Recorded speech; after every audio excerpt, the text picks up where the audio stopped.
গত রোববার দিন এই ভিডিওটা শ্যুট করেছিলাম। আমাদের কিছু বন্ধুবান্ধবরা মিলে একটা পটলাকের প্ল্যান করেছিলাম।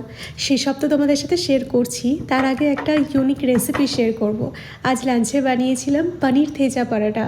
তো পনির পরোটা তো আমরা নর্মালি সবাই খেয়ে থাকি, তবে পনির থেজা পরোটা কেউ যদি বানিয়ে না থেকে থাকো এখনও অবধি, এই রেসিপিটা ফলো করে একবার বাড়িতে ট্রাই করতে পারো। ভীষণ ভালো হয় খেতে, আর একটু অন্যরকম টেস্টও পাওয়া যায়।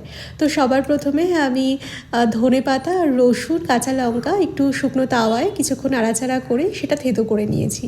এবার পনিরের মধ্যে যে মশলাগুলো, বেসিক মশলা, জিরে, ধনে, একটু গরম মশলা, নুন, চিনি স্বাদ মতন দিয়ে, একটু কাশ্মীরি লঙ্কার গুঁড়ো আর ওই ধনেপাতা বাটা যেটা রাখলাম সেটা দিয়ে ভালোভাবে মিশিয়ে পরোটার আকারে গড়ে নিয়ে এরকম ঘি দিয়ে ভেজে গরম গরম কিন্তু খুব সুন্দর লাগে খেতে। রসুন আর ধনেপাতার ফ্লেভারটা পরোটার মধ্যে এত সুন্দরভাবে বোঝা যাচ্ছিল, খুব ভালো লাগছিল।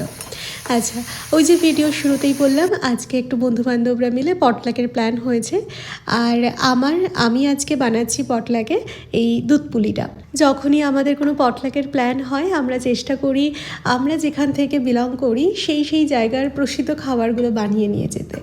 তো আমি নলেন গুড় দিয়ে এই দুধ পুলিটা বানিয়েছিলাম। সবার ইচ্ছে ছিল নলেন গুড় ট্রাই করার, মানে টেস্ট করার। তো আমার মনে হলো এটা বেস্ট আইডিয়া হবে। আর তার সাথে হয়েছিল এরকম পাপড়ি চাট, যেটা রাজস্থানে খুব ফেমাস। আর ছিল সোয়া চাঙ্ক, মশালা সোয়া চাঙ্ক, সাথে ভেজ বিরিয়ানি। এই সব কিছু মিলিয়ে আমাদের ডিনারটা কিন্তু বেশ জমে গেছিলো।